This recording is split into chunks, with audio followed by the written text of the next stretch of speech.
termasuk telah melakukan penyitaan terhadap sejumlah barang bukti baik berupa alat komunikasi, CCTV, kemudian barang bukti yang ada di TKP yang sudah diperiksa atau diteliti oleh laboratorium forensik maupun yang sedang dilakukan pemeriksaan di laboratorium forensik. Dari hasil penyidikan tersebut, pada malam ini penyidik sudah melakukan gelar perkara dan pemeriksaan saksi juga sudah kita anggap cukup untuk menetapkan Baradae sebagai tersangka. Fakta itu katanya tidak bisa dijelaskan menggunakan akal. Jadi saya harus melepas pakaian, dan melepas pakaian itu kan nggak bisa di logika, di luar nalar. Saya nggak mau, saya tetap saja, saya tidak mau. Tapi dia memaksa,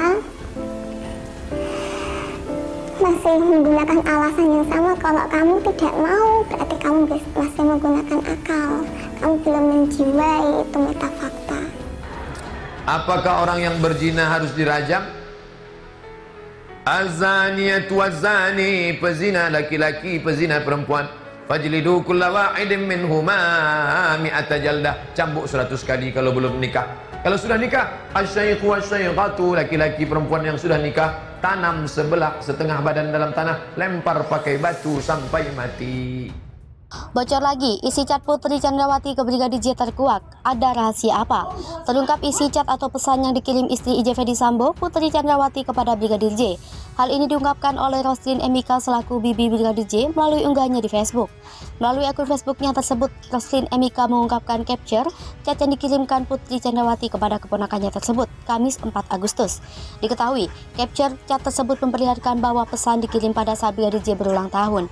Tak hanya mengunggah capture chat antara keduanya, Roslin Emika juga mengungkap foto Brigadir J yang berdiri di depan kue ulang tahun.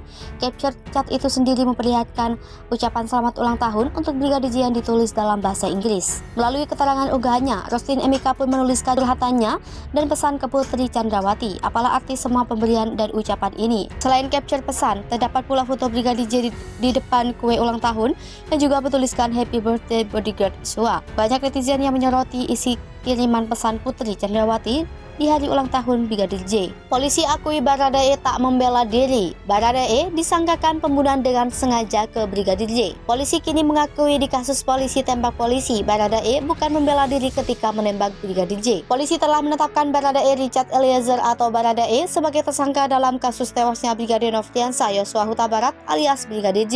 Dalam kasus ini, Baradae disangkakan pasal pembunuhan dengan sengaja.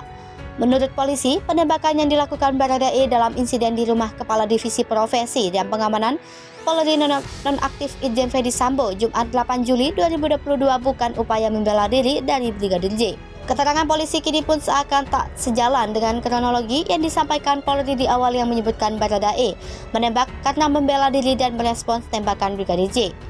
Seolah kronologi yang disampaikan di awal terungkapnya kasus ini bertolak belakang dengan keterangan polisi kini. Bukan bela diri, Baradae ditetapkan sebagai tersangka dalam kasus tewasnya Brigadir J pada Rabu 3 Agustus 2022, hampir 1 bulan setelah kematian Brigadir Joshua.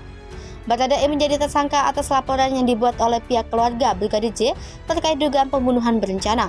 Polisi memastikan Baradae menjadi tersangka pembunuhan dalam kasus ini.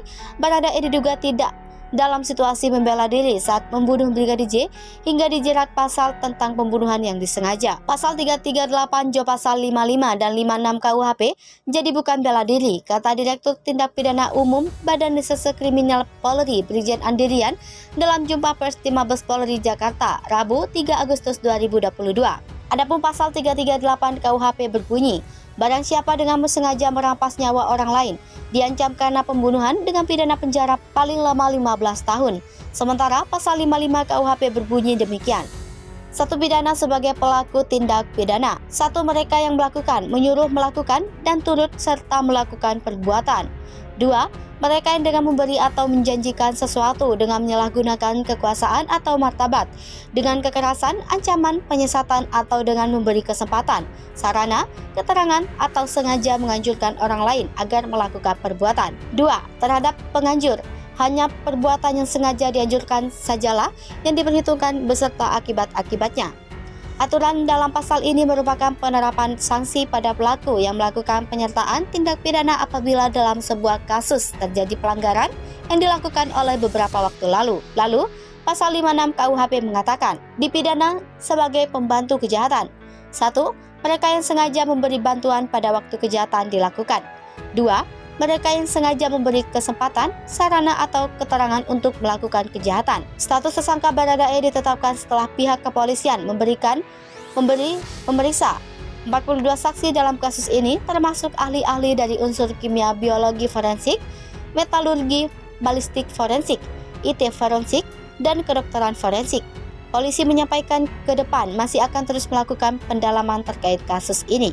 Keterangan polisi di awal, kasus kematian Brigadir J pertama kali diungkap pihak kepolisian pada Senin 11 Juli 2022. Polisi mengungkap bahwa Brigadir J merupakan personil Badan Reserse Kriminal Polri yang diperbantukan di Propam sebagai sopir Ferdi Sambo. Sementara Baradae adalah anggota BRIMOB yang diperbantukan sebagai asisten pengawal Brigadir Sambo. Menurut keterangan polisi saat itu, Brigadir J tewas setelah terlibat baku tembak dengan Baradae di rumah dinas Sambo di kawasan Duren 3, Jakarta Selatan, Jumat 8 Juli 2022. Polisi menyebut peristiwa ini bermula dari dugaan pelecehan yang dilakukan Brigadir J terhadap Putri Chandrawati, istri Ferdi Sambo. Brigadir J disebut sempat mengancam istri Ferdi Sambo dengan menodongkan pistol hingga membuat Putri berteriak. Baradae yang juga berada di rumah tersebut lantas merespon teriakan Putri, tetapi malah dibalas dengan tembakan Brigadir J. Baradae pun membalas dengan melepaskan peluru. Dalam baku tembak tersebut, Brigadir J disebut memuntahkan 7 peluru yang tak satu pun mengenai Baradae, sementara Baradae disebut memberondong 5 peluru ke Brigadir J. Polisi kala itu berkata motif Baradae menembak adalah membela diri dan melindungi istri Ferdi Sambo. Terkait ini, peneliti dari Institute for Security and Strategic Studies bidang kepolisian Bambang Rukminto menilai ada mislink atau sesuatu yang janggal dari keterangan polisi di awal dan penetapan tersangka Baradae kini. Dia mengatakan pasal pembunuhan yang kini disangkakan ke tersangka menggugurkan narasi polisi di awal yang menyebutkan Baradae melepaskan tembakan karena motif bela diri. Menurut Bambang, harus ada pihak yang bertanggung jawab atas keterangan polisi di awal kasus ini. Meski diusut pula mengapa di awal keterangannya polisi menyampaikan motif penembakan terhadap Brigadir J adalah karena Baradae mencoba membela diri. Untuk mengembalikan kepercayaan publik, kata Bambang, Polri harus transparan dalam kasus ini. Polisi tak cukup hanya menyeret aktor pelaku penembakan saja ke pengadilan, tetapi seharusnya juga membuka seterang mungkin otak dari narasi-narasi janggal yang selama ini digulirkan. Bambang mengatakan selain menurunkan kepercayaan publik, mengungkapkan kasus yang tidak transparan akan memunculkan asumsi bahwa institusi kepolisian menjadi tempat berlindung selaku kejahatan. Jika ini dibiarkan ke depan, ini bukan hanya menjadi ancaman bagi masyarakat, tetapi juga personil kepolisian sendiri.